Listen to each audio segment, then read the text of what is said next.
Our universe has a beginning. We call this beginning the Big Bang. It happened about 13.8 billion years ago. Imagine all the matter and energy of the universe squeezed into a tiny point. Suddenly, it explodes. The universe expands rapidly. Space itself stretches. This is the Big Bang. This expansion continues today. We see evidence of it in the galaxies moving apart.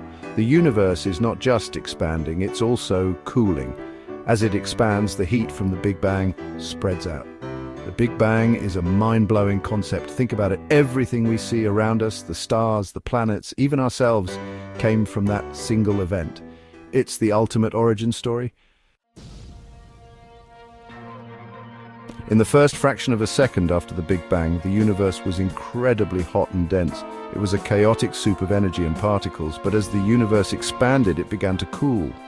This cooling allowed for the formation of the first fundamental forces and particles. One of the key events in the early universe was inflation. Inflation was a period of extremely rapid expansion in the first fraction of a second. This rapid expansion smoothed out the universe and set the stage for the large-scale structures we see today. As the universe continued to cool, energy began to convert into matter and antimatter. These particles collided and annihilated each other, releasing more energy. However, a slight imbalance favored matter, which is why we have a matter-dominated universe today. Around 380,000 years after the Big Bang, the universe cooled enough for atoms to form. This was a pivotal moment in cosmic history.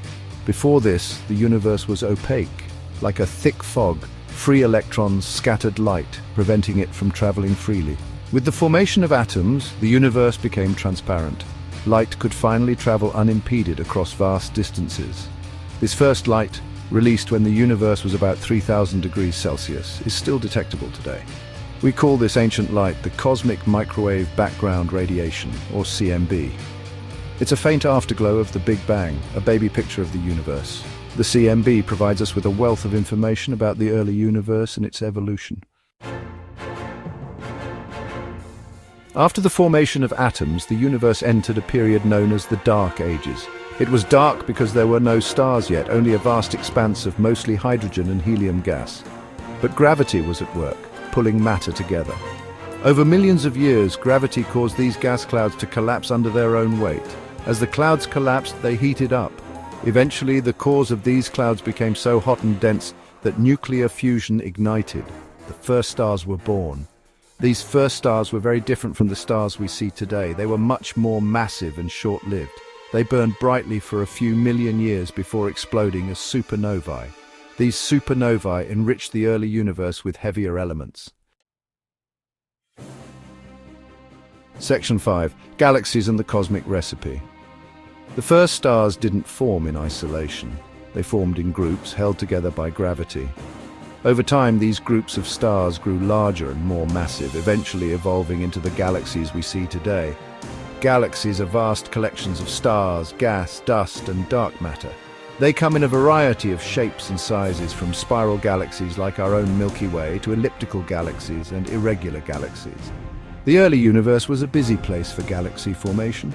Galaxies collided and merged, growing larger and more complex. The material within galaxies continued to churn, forming new generations of stars. These later generations of stars, enriched with the elements forged in the first stars, would eventually form planets and, in at least one case, life itself. Section 6. Birth of our solar system. About 4.6 billion years ago, in a relatively quiet corner of the Milky Way galaxy, a giant cloud of gas and dust began to collapse. This cloud, called a solar nebula, was likely the remnant of a supernova explosion, seeding it with elements heavier than hydrogen and helium. As the solar nebula collapsed, it began to spin faster and faster, much like a figure skater pulling their arms in. This spinning motion flattened the cloud into a disk. At the center of the disk, gravity pulled in most of the material, forming a protostar that would eventually become our Sun. Within the swirling disk, dust and ice particles collided and stuck together, gradually growing larger. These clumps attracted more and more material, eventually forming planetesimals, the building blocks of planets. Closer to the Sun, where temperatures were hotter, rocky planetesimals formed, eventually becoming the inner terrestrial planets, Mercury, Venus, Earth and Mars. Further out, beyond the frost line, icy planetesimals accreted to form the gas giants, Jupiter, Saturn, Uranus and Neptune. Section 7. Life finds a way. The early Earth was a hostile place, bombarded by asteroids and comets. Volcanoes erupted, spewing lava and gases into the atmosphere. The oceans were hot and acidic, yet in this seemingly inhospitable environment, life emerged. The exact details of how life arose from non-living matter are still a mystery. However, scientists believe that life likely originated in Earth's early oceans, perhaps in hydrothermal vents, which are fissures in the ocean floor that release heat and chemicals from Earth's interior. These vents provide a source of energy and nutrients that could have supported the first life forms. The earliest known life forms were single-celled microorganisms similar to bacteria. These simple life forms thrived in the early oceans, gradually changing the planet's atmosphere by releasing oxygen through photosynthesis. Section 8. From sea to land. For billions of years, life on Earth was confined to the oceans. However, about 500 million years ago, life began to conquer land. This was a major turning point in the history of life. It opened up a vast new realm for life to explore and diversify. The first organisms to colonize land were plants. They evolved from algae that lived in shallow water. These early plants were simple, non-vascular plants like mosses and liverworts.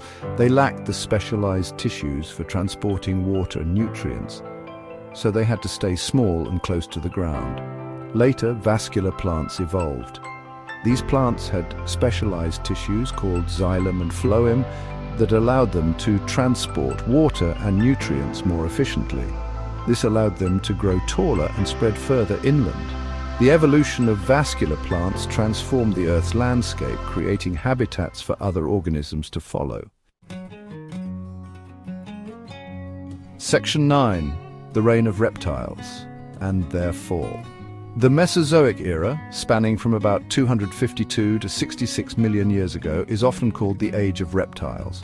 During this time, dinosaurs ruled the Earth. They evolved into a dazzling array of shapes and sizes, from the mighty Tyrannosaurus rex to the long-necked Brachiosaurus. Dinosaurs were not the only animals that thrived during the Mesozoic. Reptiles also took to the skies, evolving into pterosaurs, the largest flying animals ever to exist.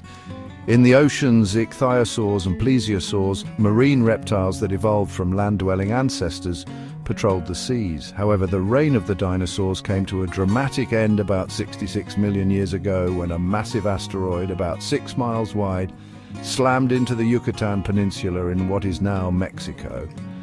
The impact triggered a chain reaction of catastrophic events, including massive earthquakes, tsunamis and wildfires. The impact also released vast amounts of dust and debris into the atmosphere, blocking out the sun and causing a global cooling effect. This catastrophic event, known as the Chicxulub impact, wiped out about 76% of all plant and animal species on Earth, including the dinosaurs. This mass extinction event marked the end of the Mesozoic era and paved the way for the rise of mammals.